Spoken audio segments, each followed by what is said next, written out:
Happy hump day, everybody. It's Wednesday, the day before Thanksgiving. Man, much needed semi-off day in the world of covering the NFL. No Lions media today, so an opportunity to chat a little bit about the happenings going on around the Detroit Lions. Big game against the Packers. I want to get your sense of what you guys think about the Packers. How important is this game? Do you guys think the Lions have a realistic chance of winning this contest? It's a big game. I still do. I'll share my reasons. What's going on? Tried to have a guest. We're efforting easy. Someone tell him to wake up. He said he'd come on the show. He has the link. So we'll find out if the big man from Woodward Sports actually honors his commitment, or do we got to make fun of him on his own show? Easy. My goodness.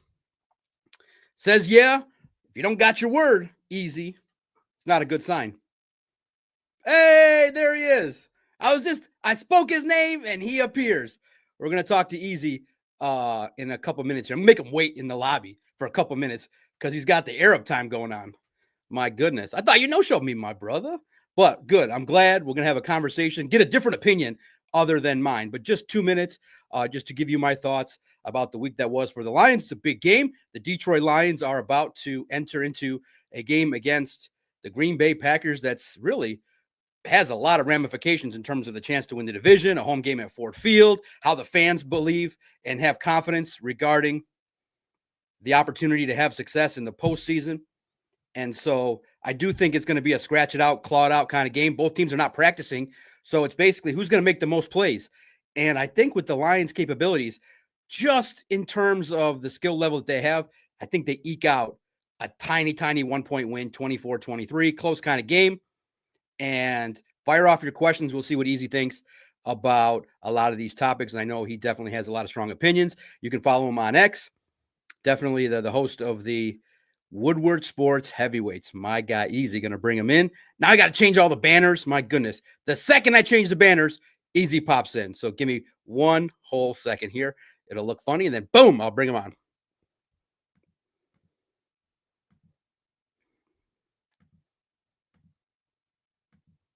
Pushing all these buttons, figuring out which one's which to get you on here nice and neat. See what you make me do? There it is. My guy. Good to talk to you. What are we doing here? Hey, 1 minute. I apologize. I got something to drink. Alcoholic beverage. You need a drink to get on here? It's not gonna be that bad. I'm not gonna execute you. Or he's gonna talk ball, baby. This is my guy Easy from Woodward Sports. I owed him an opportunity to come on this Lone Wolves podcast. He's had me on his show. I'm returning the favor, and I definitely want to get his takes on all the things happening with the Detroit Lions. What's going on, everybody? What's going on in the chat? What's going on, Easy? What's going on today? Doc, I appreciate you having me on, man. It's an honor. I was wondering when I was going to get this invite. I felt invalid, as a media member until I got this, dude. Yeah, absolutely. Listen, man, schedules and everything. You know me. I always honor and return the favor for those that bring me on their show. So just schedules got to line up. You know me, man, around town. I have to also stop having the phone ring on my end. All these people that want to talk to me. My God, this is actually probably the first hour free to relax and talk ball. And I'm excited to talk with you. I had a lot of comments and questions because everyone kind of knows my thoughts on things and how I feel about the Detroit Lions. But I just wanted to start off with this. Okay. Obviously, it's a 7-win football team. It's a team that has huge expectations. It's a football team that a lot of fans are like Super Bowl or bust. And the way in which they play is viewed by a lot of fans like, hey, are they capable of beating a team like the Rams or a Colts team or a great team in the AFC? And I think a lot of people are getting a little bit concerned based on at least when you expect to go out there and curb stomp a Giants team that's not any good and you're in a competitive game. It's sent out a lot of alarms. How are you viewing as the Lions season's progressed? How are you viewing this football team? I think season began, had some questions. Then it felt like after the Bears game, I was back in like Super Bowl contending, because they look a little bit like they did last year. And it's kind of like a roller coaster since then, man. I think they've departed from contendership into let's hope we make it because it's just not. It's not the same football team from last year. And last night, I had a little bit of a crash out on the Woodward Heavyweights because some of it's been like some stuff that we've seen in the offseason, like when they didn't re-sign Kevin Zeitler back. I understand that he has family in Tennessee and stuff like that, but his wife expressed on social media they wanted to return to Detroit, pursue that Super Bowl. This year was the year you could go and do something dumb and maybe spend a little extra for Kevin Zeitler. This year was a year you could do something dumb and maybe you'll get maybe another edge rusher. Just maybe, just maybe. Like this year is before all those big cap hits hit. Like, yeah, you have Hutch, yeah, you have Panay, and Hutch, I'm sorry. Now you got Panay, Goff, and St. Brown, but you still have the extra money this year before everybody else started kicking too. And like it's just we dropped the ball. I felt like I hate to say it, and because I'm gonna get crucified for it, but I'm kind of disappointed at Brad at this point because this is all things that were very foreseeable. The offensive line, Jared Goff needed to be, the best version of himself, and the defensive line was just like you just watch the freaking Philadelphia Eagles win the Super Bowl that way. It's felt like you just dropped the ball at the goal line here. But again, we're not out of it. Obviously, there's still the rest of the season to go, and then the playoffs. But it hasn't looked like a true Super Bowl contender. We don't have that signature win this year that we've had years prior. Like this year, I think our best win's probably the Buccaneers, maybe the Ravens. Yeah, absolutely. And I see what you're saying is that, the offensive line obviously was going to be key for this football team. And Frank Ragnow retiring, they did address it with Miles Frazier, but he dealt with an injury. And Tate Ratledge, who I probably thought that they were going to probably really realistically believe he was going to play center, but it didn't work out in training camp. It's a tough position. And you got Graham Glasgow, which is unfortunate because here's the problem. He's great against the run, but struggles in pass protection, which blows up the passing attack. And I think teams have kind of started to, you know how it is, easy. It's an adjustment thing. The teams are making the Lions a little bit, forcing them to take a lot of things underneath. They're taking away the deep threats, and they're realizing that Goff can't go 5 steps, all these 5-step drops and have these long developing routes because the pressure is going to impact everything. So you're absolutely right. The offensive line, it did not go exactly right. And that Mahogany injury is pretty big. And Graham Glasgow's a little bit older, and Tate Ratledge is going through learning pains. What'd you make when Dan Campbell said, which I get it, is that this football team has in the past, in 2023, figured out ways to kind of win games, one possession, grind it out. It's not going to be flashy like how you whooped on the Bears 50 points. Do you think the Lions, if they have this attitude of like just win by a point, play grimy, lean on Jahmyr Gibbs, they can win football games just a little bit of a different way? Maybe not have this massive explosive offense, greatest show on turf, but just kind of lean more on the defense, which was crazy. We're all getting excited and hyped about the defense, and they laid an egg against the Giants. I do think that's maybe what they're trying to accomplish is to kind of lean on the strengths of the team. It's not the offensive line. So maybe if you get some of these dudes back on defense, you shift a little bit of the way you play games and try to just win these one possession games like they've done in the past. Yeah, I mean, a guy like Kirby Joseph is huge in that, right? Because I mean, he's still third place in interceptions, and he's been missing like 5 games now. I mean, how many games has he missed now officially? Like 4 or 5? Enough where he could have been on IR. This one will be 6. Yeah, this one will be 6 if he misses it. 6, yeah. I do believe that, but I do think context matters in those situations too, because I think of like the New York Giants with Eli Manning. It was a scrappy football team, wild card team, ended up knocking off the Patriots and winning the Super Bowl. But they had that championship DNA that I feel like you kind of need to win a championship is that defensive line. You saw it with the Philadelphia Eagles. You had the Rams do it with Aaron Donald. You had before then the Tampa Bay Buccaneers, a stacked defensive line before then too. Even the Giants team that took out the Patriots team, they had Justin Tuck, Michael Strahan, Usi Umenyiora, Chris Canty. Like there's a defensive line that could help win you football games. And I don't know that we have that right now. I just now I will say, like, you do have Marcus Davenport come back here shortly. Maybe that does change that. But for me, it just hasn't looked that way. Last week, Jameis Winston had all day to throw. I looked it up. 3.36 time to throw, according to Next Gen Stats. That's just not going to cut it. I don't care how good you got. I don't care if you got Kirby Joseph back there. Like, a good quarterback in the playoff is going to find somebody open in that scenario, Yeah, no doubt. You're absolutely right. It's like, the formula that this football team has had to win involves balance and being able to play all 3 phases, being able to have success on defense, getting pressure, getting those turnovers. Well, if you don't pressure the quarterback, it's a little bit harder to get those turnovers. And Jameis did give you one, which was great. And remember, they did beat the Giants. They did kind of scrap and claw and save their season. So moving forward, I do think that's why this game is very, very critical. It gives them momentum to eke it out. Then you have a full week to prepare for the Cowboys. I think offensively you can get some momentum. Their defense is okay, but I think it's one in which you can exploit it. That game has the potential to be really, really an entertaining game from a perspective of the fan. I think it could be in a game both teams get into the 30s. But now I want to get your sense because, man, this week was wild. Some stuff that came up that the fans are talking about went on for hours and days. And I thought, man, it's kind of going from JMO to Montgomery to Goff. And now it's hit Aidan Hutchinson. People are watching his tape and going, man, and I respect it. They go, man, Myles Garrett is just a freak. And he's going to be on pace. He's already got 18 sacks. The man can single-handedly take on double teams and just performs. And look, he's 29 years old. He's got more experience, and he's a little bit healthier than Aidan. But I think that it is a little bit of both where, yeah, it's okay to expect Aidan to do a little bit more. But remember, his massive contract doesn't kick in for a couple years. You get still a couple more opportunities to get him on the deal that he's got. But I respect the fans saying, hey, do more, be more impactful. Like against Jameis Winston, you make Jameis Winston look like Drew Brees out there. And I'm out here saying, you know what? That dude could be a nice backup for Jared Goff. He at least would be entertaining. Yeah. He'd be fun. But that's not Jameis Winston. Like, he's a turnover machine. He's not that proficient. The defense made him look that way. From the perspective of Aidan, how have you viewed his season? Look, man, he's still got 8.5 sacks. I get it. People are like, they use pressures, quarterback hits. Listen, that's why everybody, myself, you, anybody with a football brain said, get him help. Because guess what?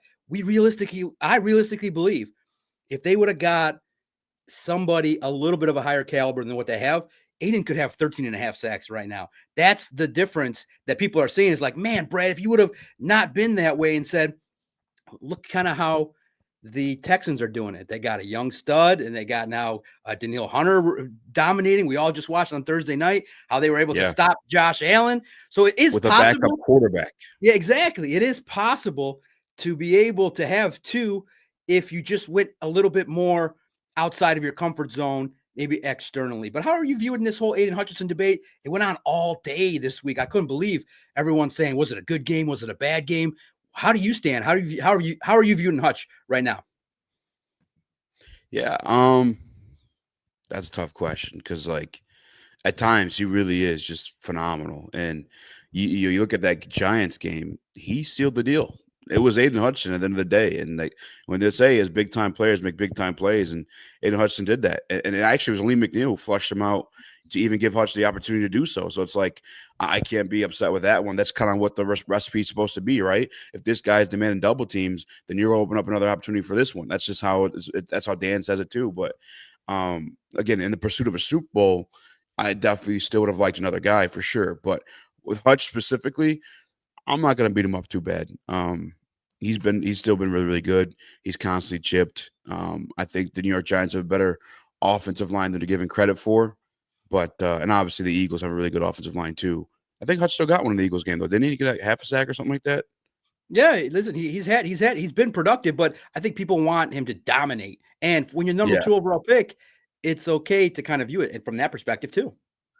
No, you're it's completely fair. Because not only are you the number 2 overall pick, now you're the highest paid non-quarterback in national football history currently until the next contract signed. So it's like it's completely fair. Me personally, I'm not going to be too harsh on him. I'm going to wait.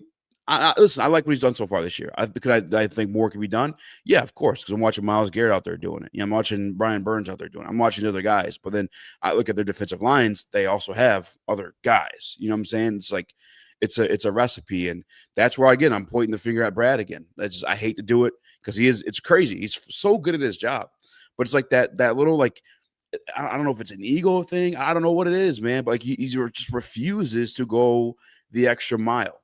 And it's wild because you come from Les and Snead, who said F them picks, went out there and got a Super Bowl. By the way, this offseason went and got Devontae Adams. Now they look like they're on pace to do it again. Like, it's just like, I don't know, man. It's really infuriating. I truly believe a lot of fans like to go back, oh, look at Za'Darius retired. He retired. I feel very strongly about the fact that if he signed with the Detroit Lions, he would not have retired. That's what he was practically begging to do the entire offseason. And, you know what I'm saying? I think it was more of a strain on his family, the fact he had to move to Philadelphia like last minute. I think he wanted to be a Detroit Lion. And there's that depth you needed. Like, okay, Marcus Davenport goes down, which, again, no disrespect to Marcus Davenport, tremendous athlete when healthy.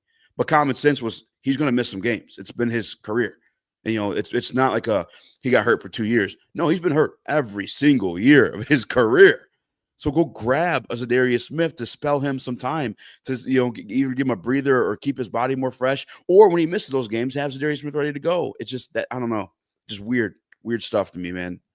Yeah, no, it's interesting in that the argument, and I wish Brad Holmes would have come out because they can explain these things, but the argument from their perspective would be, we're not going to try and generate pressure from the interior. That those guys don't do that. We want them to stop the run. Aleem, DJ Reader, Tyleek Williams, those guys are not sack masters. You know, they're like, Aidan, just do your thing, draw attention, and we'll get pressures from the linebackers. We'll get pressures from the cornerbacks, from Brian Branch. But here's the thing.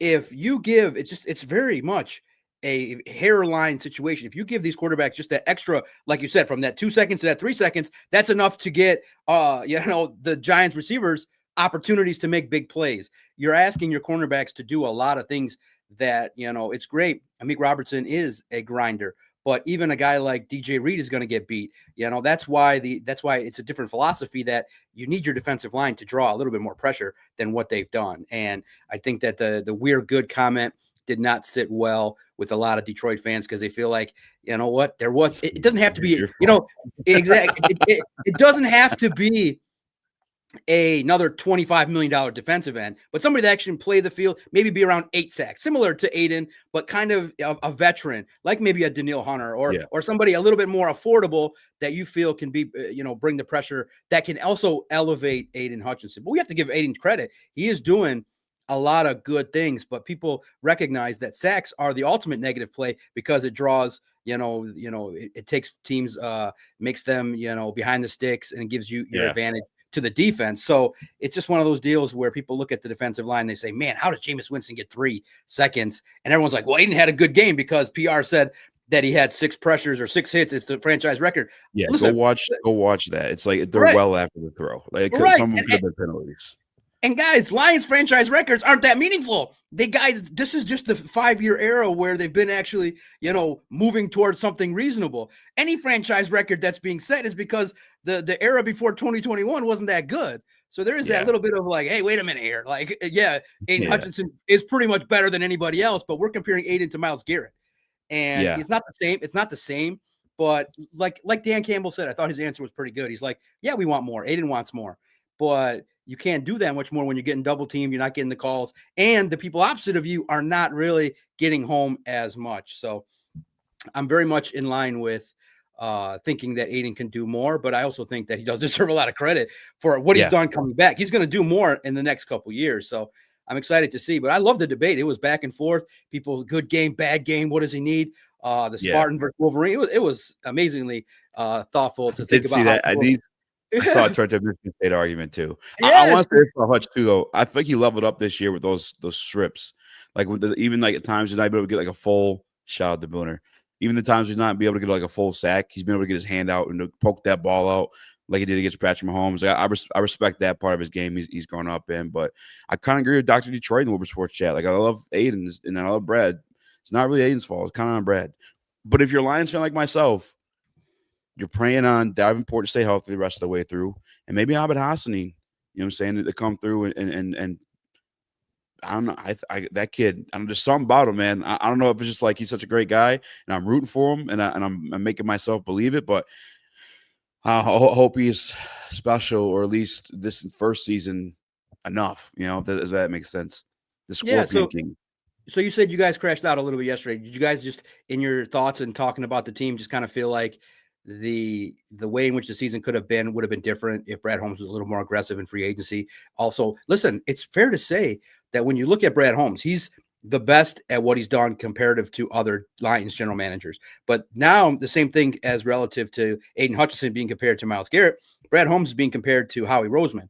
And the thing that you look at is you say, okay, you can realistically say a Giovanni Manu, a Hendon Hooker, a Broderick Martin, taking guys that were more projects would have been a little bit different had you've already won a Super Bowl.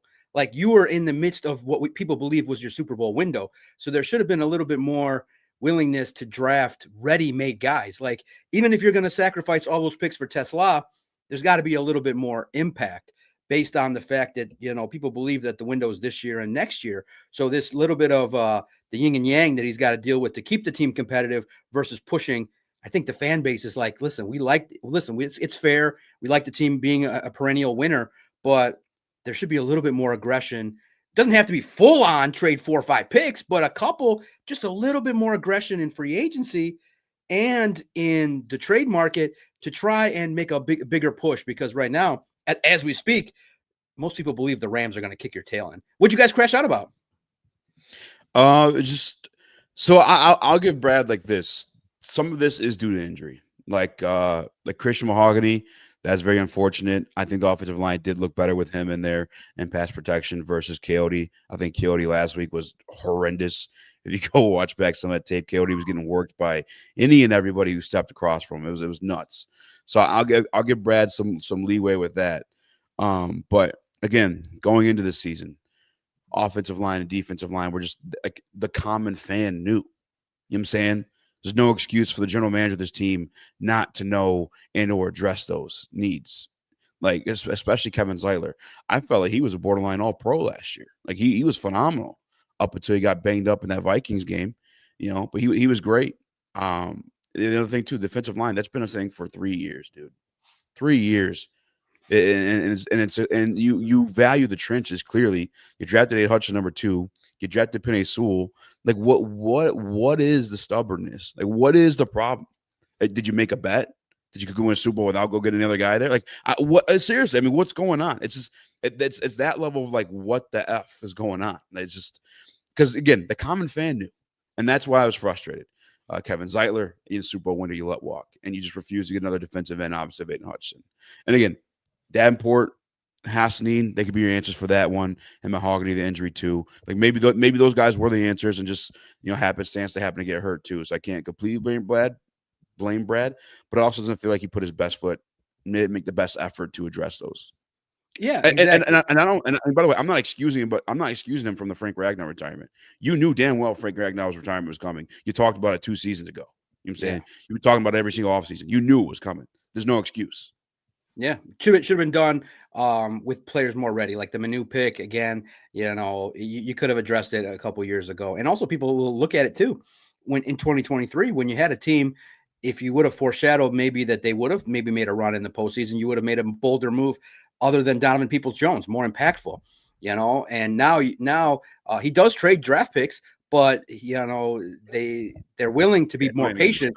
Yeah, they're willing to be more patient than I think I, and most fans that look at that and go, man, you need some more from Tesla. You need, you could have sacrificed that. You're not using them, so you're not really missing them. You could have used that 3rd round pick to get Jalen Phillips, and he would have loved to come here based on his relationship with Dan and what he would have done. He would have been super excited to leave. And I would have given up a 2nd round pick. You know what? You be aggressive. The fan base is not going to be and I've shared this on the Lone Wolves podcast. Like you've told your fan base with your own words, more of these draft picks are not going to make the team. Your 24 and 25 class are not that impactful. This year's is more top heavy with who you're getting impact from, but the last 2 years you haven't been getting a lot of impact from your draft picks. So be willing to ship them off. That's why, at this point you have a team that is basically starter ready. It's going to be hard to crack the lineup. So trade those picks and get more proven talent to get you more of an opportunity. But he's gone with the philosophy of paying his own guys, saving money for other guys.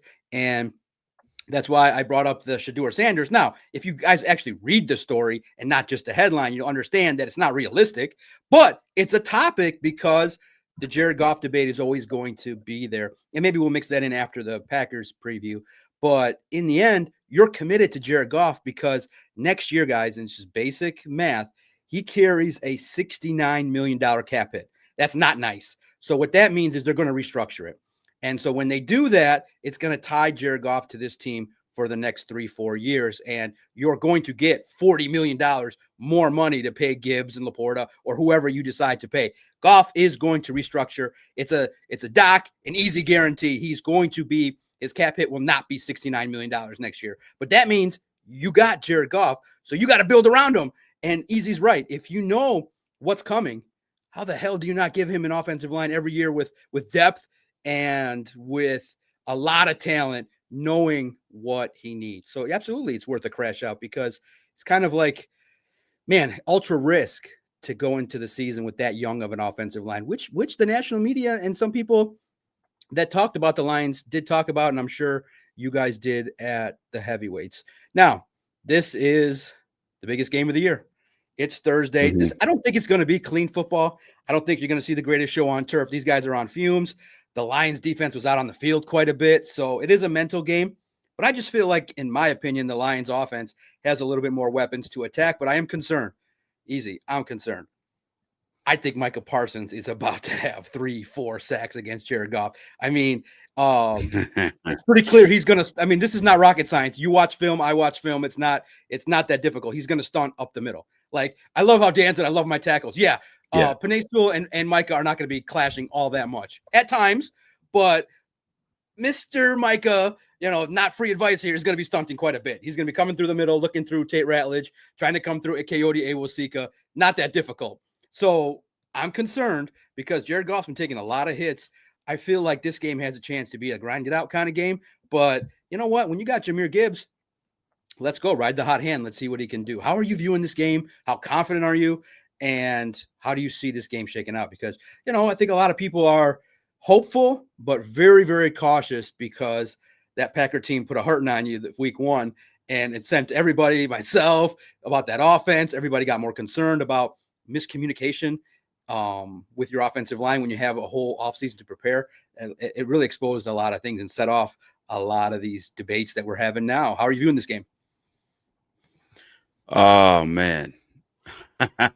I hate that I had to come on here and be so like, wah, but like, I don't be honest. I'm not comfortable in this game at all. Beyond the stunts, I was watching a little bit of the Packers film, and they line him up directly behind the nose tackle to blitz up the middle. Where the Detroit Lions weakest is when shout out. Yeah, I'm here to break the news, actually. Yeah. I'm signing a 1-year practice squad deal with the Detroit Lions. I need to protect Jared Goff at all costs. All right. It's bad. Oh, I thought based on the Rams, you'd be the thicker kicker. The thicker kicker. I love the thicker kickers. No doubt, right? But no, this game is I'm sweating, dude. I'm sweating bullets. It's not looking good, if I'm being honest, just matchup wise. And then you have a great point. Like, talking about bodies, like we do have more, like we do have better players. We need Jared Goff upright to get the balls to those players. And I know Jahmyr Gibbs went off last week. He looked, I mean, honestly, I think maybe next to Calvin Johnson, and I didn't get to watch Barry. I was too young. But for me personally, the best performance I've ever seen, the 3 best performances of Calvin Johnson, 329 yards against the Cowboys. Aidan Hutchinson, 5.5 sack. That one was a little bit more sour, though, because we lost. And then last week with Jahmyr Gibbs. But then you got to remember, the Giants' run defense is the 32nd worst in the league. Like, you know what I'm saying? Like, the worst run defense in the league. So it's like, you can't rely on that to happen every single week. It's not realistic. So I'm freaking nervous, man. We need Ja to save us. We need Jamo to save us. And we just need to keep JG up for those 2.5 seconds, 3 seconds if we can. But yeah, if they're blitzing Mike up the middle, it's going to be a problem, man. It's just matchup wise, it's going to be a problem. And then I looked up, we play 47% man coverage. And then I looked up who's the number 1 quarterback against man coverage. It's freaking Jordan Love. I mean, what the hell is that? Although their offense kind of stinks, though. I'm not too worried about their offense. This is a big Kelvin Shepard game. If Kelvin Shepard can limit their points and give us those extra opportunities, whether it be turnovers or turnovers on downs, whatever it may be, I think we can win this one. But I am freaking nervous. I would take the Packers to cover the spread. But they're an underdog, so that's we can still win that scenario. Yeah, Easy's gambling advice for entertainment purposes only is take the 2.5 points and take it to the bank. Listen, it's going to be a close game. I think that the thing that I like about the Lions' chances is when you look at and read what the Packers fans are saying and the reporters out there in Green Bay, they're not happy with how LaFleur makes decisions. Like, they're always having some special teams issues. They're never as consistent as they need to be in terms of clock management and decisions in the game.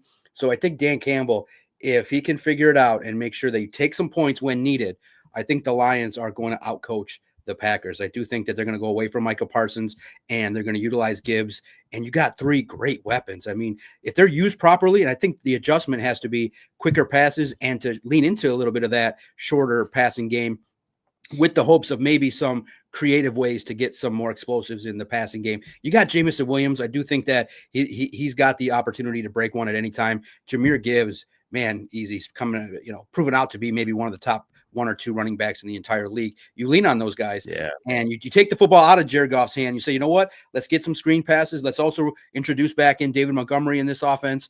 And it has the feel of, if it's timed right, if you get the right matchups, it kind of feels like these last couple games, you've let the defense kind of dictate what you need to be doing. And if you can go out there and kind of get back to, let's run our plays, let's be confident, let's move past bad plays and be clean. I do think it will seek us serviceable for this game in a short notice game. If this game was full preparation and was on a Sunday, I would be with you. But I think in a short rest kind of game, the advantage goes to the Lions. There'll be more miscommunications. I think on the Packers side, you might have a chance to get some free yards.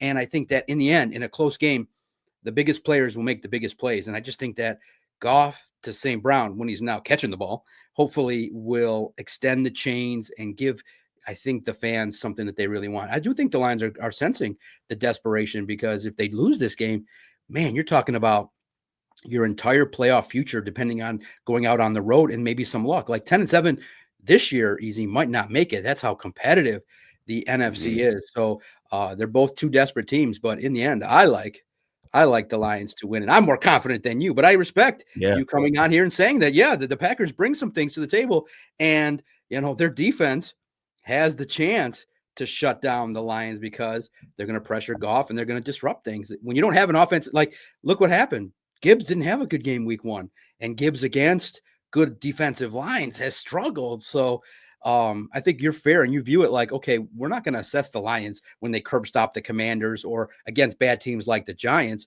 We're looking at when they played the Eagles and the Chiefs. How have they been looking against good teams? They did beat the Bucks, but they were dealing with injuries. So it's like I said, it's going to be, I think, one of those games where you might need a stiff drink just to get you through that fourth quarter. It's going to go back and forth, in my opinion. I think it's going to be a real close, but 1-point Lions victory. So I hope I'm right and you're wrong. I hope you're right too. Back on the band. You can be, listen, Easy, you need to be a real fan, okay? Stop with all this with all this doubt and putting all this negative energy. I mean, you should hang out with the real fan, the Doc, the most positive Slappy in Detroit Lions fan nation. So I need you to kind of step away from whatever it is you're talking about and kind of come back over to the positive side. I feel like you've been the SOL has not left your soul yet. We'll get you back. We'll get you back. More interviews with me. We'll get you back on the positive train and be more realistic. Now, before I get you out of here, I've enjoyed my talk with Easy. Make sure you listen to his show. It's every single day, Monday through Friday, 5 to 7, all over the internet. Woodward Sports, heavyweights. Him and Spencer Extra are doing great work. A lot. Spenny is trimming down. I don't recognize the man anymore, but it's still great to check in every so often with that great program. It's very, factual, no slappy shit, and it's real hardcore football talk and very entertaining and very funny as well. All right, we got to talk about it. I mean, it's the biggest topic of conversation is Jared Goff. How do you view him? How have you evolved? I know I was like, what the hell? I literally had you on here today because I wake up like 2 a.m. You're just groggy a little bit, just waking up to do your manly business. And I'm like, what the hell? I'm getting notified on Twitter from X, from Easy, debating some guy named Reggie. I'm like, good Lord, this guy's up at 2 a.m. He's like me. But I was like, I loved it. I was like, first of all, when you had that post, I was like, did I say that last week? I was like, did I say something? I was like, I don't remember, because you go on so many interviews, you say so many things. I didn't remember that comment, but it sounded smart. So I looked at it and I'm like, oh man, that was from June. And you guys are still debating it because of the fact that Jared Goff has the worst air passing yards in the entire league. It's not explosive offense. And you have John Morton getting fired from his play calling duties. How are you viewing Jared Goff? Like, where did you start? How are you viewing it? And look, I'm always cautiously optimistic. I'm very tough on quarterbacks. I just have been always of the opinion that that's a good quarterback, but the NFL, you cannot have everything. You can't have a perfect tight end. Well, he's injured. You can't have 3 great wide receivers. You draft one and you don't play him. And the other two, now one gets banged up dropping the ball. The other one has multiple games with no catches. You got 2 running backs. You can't get one the ball. You can't feed all these mouths. And you can't, you got to just be able to, we don't need Mike Vick. We just need a little bit more elusiveness. And this year, it's kind of fallen apart a little bit. Some of the concerns. Now, he's avoided the turnover, which has been great. I just think that you see what the fans want is just a little bit of, hey, if you need 6 yards, you can kind of maneuver it in case the offensive line breaks down. I just think I've always been cautious with quarterbacks. I'm very tough on it because I always looked at it like Tom Brady, Patrick Mahomes, those guys, you could put anybody around them and they probably would have a lot of success. Jared Goff, I mean, you cannot literally build an offensive line that perfect like you had last year and you didn't win. And you can't build a perfect defense because you had all those injuries. So it's just tough that you just need a couple more intangibles. And he's 31. He's the best quarterback that you probably have seen in these parts. But I think there's another level that he's got to get to, which is it's not the pressure. He's good against the blitz. It's just when he's got to get off his spot. When he's a little bit moved off the pocket, the throws get a little bit errant. It's been proven, and you saw it. But, I get what Brad Holmes said. He said you could get worse at quarterback, but I'm starting to sense the boos were growing at Ford Field. I'm getting a sense that people are a little bit more complaining about QB1, number 16. Yeah, I think he's got a long leash, though. Like just from my experience doing these daily shows, like there's definitely still a lot of support for Jared Goff. There's still a lot of delusionism, if that's a word, if that's a word, for Jared Goff, and he is a good quarterback. I think there's 2 different type of quarterbacks. There's different prototypes, right? There's the gunslingers, the Matthew Staffords, the Aaron Rodgers, the guys that whip that thing down the field and throw it in a bucket, and then you have Jared Goff, who is still good, but it's a different style. He's more of a point guard, right? Give me the ball. Let me get a good offensive line. So I'm back here for like a good 2.7 seconds, and I'm gonna get the ball to the open guy. And give me these short, easy routes, and give me these explosive football players that are gonna make those plays after the catch. So that's been the Detroit Lions recipe for the past 3 years. And the reason why I was going back at Rod last night is I pointed this out in the offseason when Johnny Moe was like, "Yeah, we're gonna go deep," and I was like, "No." Like that's not what this offense is. That's not what Jared Goff does. It's not how he works. You're going to ask for turnovers in that scenario going deep with any quarterback, by the way, not just Jared Goff, but in particular Jared Goff. The deep ball, I say it like this: it is like the home run in football, right? Home runs, everybody at that level can hit them. The good guys hit more. The elite guys. I don't want to say because Jared Goff is good, but that's kind of is with the deep ball. So that's how that whole argument stemmed, because he's like, "Oh, he threw this 158-yard." bomb against Chicago. That's fine. You could, again, if a guy's wide open, you should hit that at a professional level. But you don't do it all the time. And then you go by the facts. Yeah, the past 3-4 years, Jared Goff has been bottom 5 in the league in air yards per attempt. And there's no problem with that. We've been a very, very good offense. I don't know why people just want to pretend he's fucking. I'm sorry. I don't know if you swear in here. I apologize. But I don't know if people want to pretend he's freaking Matthew Stafford out there just whipping that thing down there, on the run. Like, no, it's not what he is. He's a point guard, and that's why you need that offensive line to protect them, and you need those players to make plays afterward too. But JG, I mean, again, you've seen him be good. You just got to keep him protected. And unfortunately, with Christian Mahogany out, without Frank Ragnow, it's not been the case. He's been under constant pressure. He's been under siege, if you will, and it's been pretty ugly. And the only answer to that one's protecting him, man. It really is. He's just not going to give you those anything out of structure.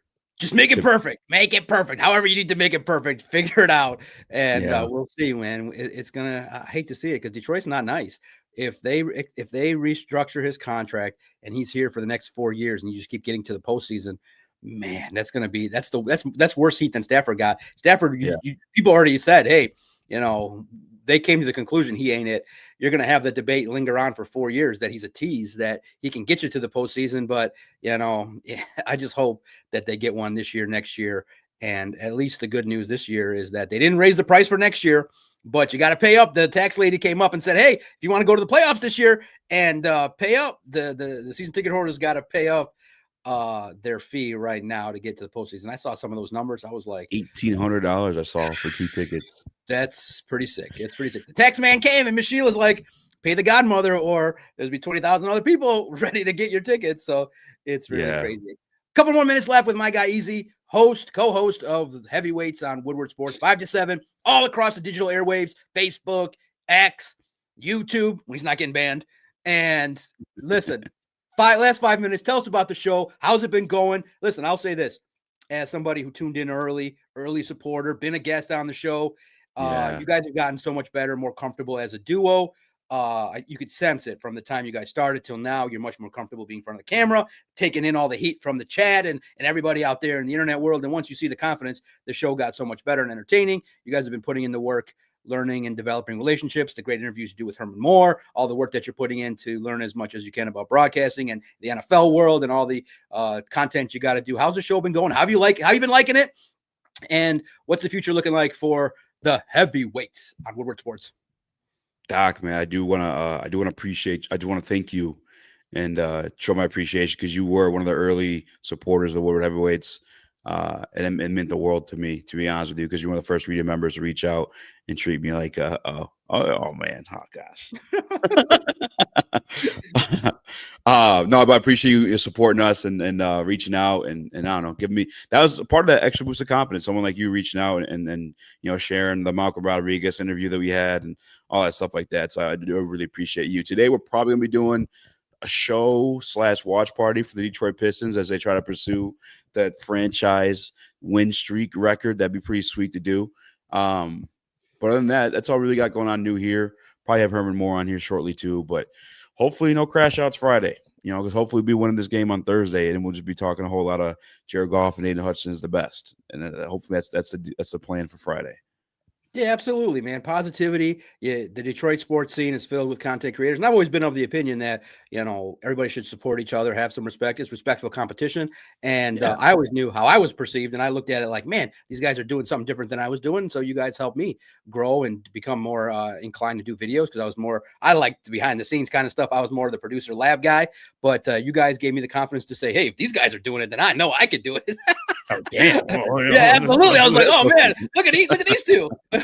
No. But we joke around, we have a good time, and I've always been of the opinion. If you know me, you know me. The thing that some people just don't get is that there's a little bit of crap talking going on, and people don't get it at certain points. But I think you guys got it. Like, oh, okay, he's clowning around here, and like locker room talk. That's kind of how it's always been.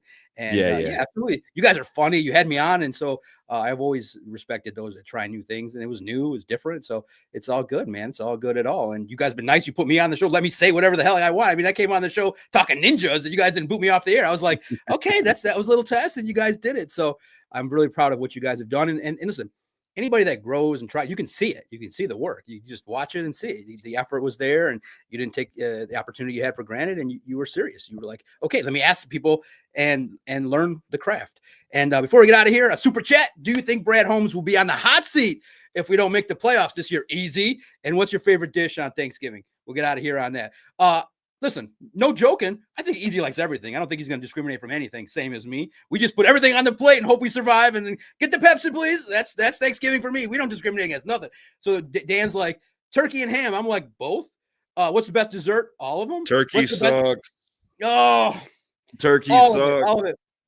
Just give me all of it. This year? We're doing a brisket. We're doing a brisket. You like that? Hell yeah. What do you got? What do you think? Is it time to put Brad on the hot seat? Thanks, Acer Kid. Shout out to you. Is Brad on the hot seat this year? I don't see that, but and listen, man, someone on McAfee and just dropped some nasty comments to Brad Holmes that got aired on a national platform. So Easy and I are not negative. Someone shared something to the nationwide world that was crazy. But what do you think? Your favorite dish is meat, brisket, and what's going on? What do you think with Brad Holmes? Definitely the mac and cheese. That's the go-to. I'm lactose intolerant, but I'll suffer it because it's just that good. We do it good over here. And then on Brad Holmes, no, his seat is not hot. He turned around that team, that franchise to heights that I've never seen in my lifetime. But I will say, I love that energy. That guy saying that getting out there on McAfee, my man Acer Kid asking this question, because you gotta listen. Philadelphia is one of the crappiest sports cities in the world, because they boo Santa Claus, they're throwing batteries, but it forces their GMs, their teams to actually put out their best effort and win, because they don't want to deal with that crap. So keep that energy, hold these guys accountable, keep the fire up on the room, because make it stressful. Guess what? Philly's got 2 Super Bowls out of that.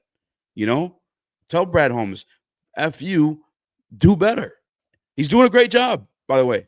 But that's if we're doing Midwest hunky dory. We want championships. I want a championship at this point. You know, do you guys want to see championships before you die? I mean, how many years did you suffer rooting for this team? You don't you want to be cashed out at least at one chip before you go?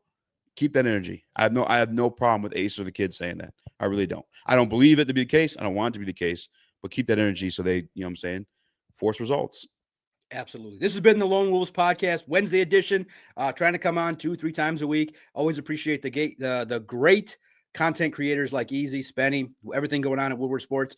Make sure you support. And guys, real simple. If you don't like what they're doing, debate them. Tell them what you don't like.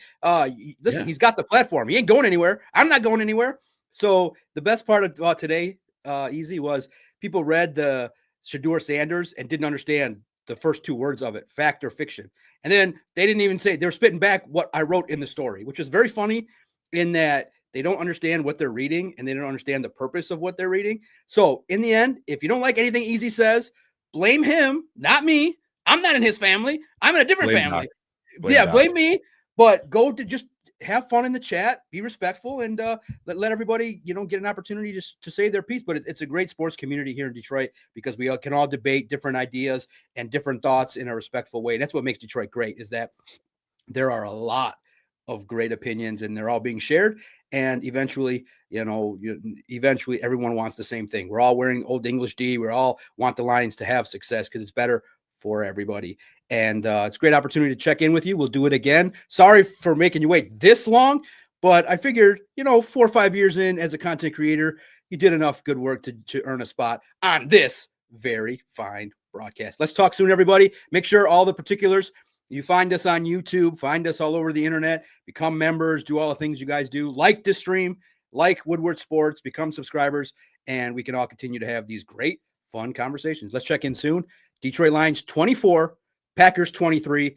Easy's a hater, and he thinks they're going to lose. We'll see.